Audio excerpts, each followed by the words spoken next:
Bismillaahirrahmaanirrahiim. Ku soo dhawow channelka Waxgarad. Fadlan haddaad nagu cusub tahay channelka subscribe dheh. Haddaad maqli jirtay xarun lagu daweeyo cudurrada guud, xarun lagu daweeyo cudurrada maqaarka, iyo weliba xarun lagu daweeyo cudurrada carruurta, maanta wixii hore dhan waa laga soo tegay. Waxaa la keenay xarun lagu daweeyo khuurada. Khuurada ayaa ah mid dhibaato weyn ku abuurta dhammaan bulshada, gaar ahaan lamaanaha isguursada, iyadoo ah mid qofka argagax ku gelisa marka aanu horey u maqal khuurada, iyadoo dadku qaarkood u fahmaan inuu qofku sakaraadayo ama uu xanuunsanayo.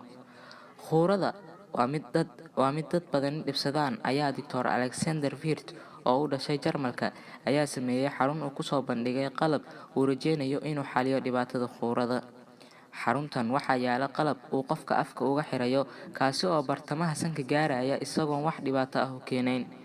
Qalabkan ayaa caawinaya in neefta qofka uga soo boodo si fudud oo aan dhibaato ku keenayn. Dhakhtarka Alexander Wirth oo 67 jir ah isla markaana ku takhasusay xanuunada hurdada ayaa soo aruuriyay macluumaad badan oo cajiib ah oo ku saabsan khuurada.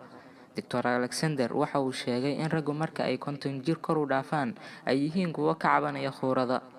Dadka soo booqda xarunta madxafkan ayaa iyagoo ku qanacsan oo aqoon ka bartay ka taga. Xarunta khuurada ayaa u furan dadka ka cabanaya xanuunadan 3 maalmood toddobaad kasta.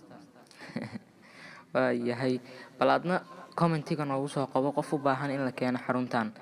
Intaas ayaan maanta idin soo bandhigay. Like, share, subscribe ni aan iloobin.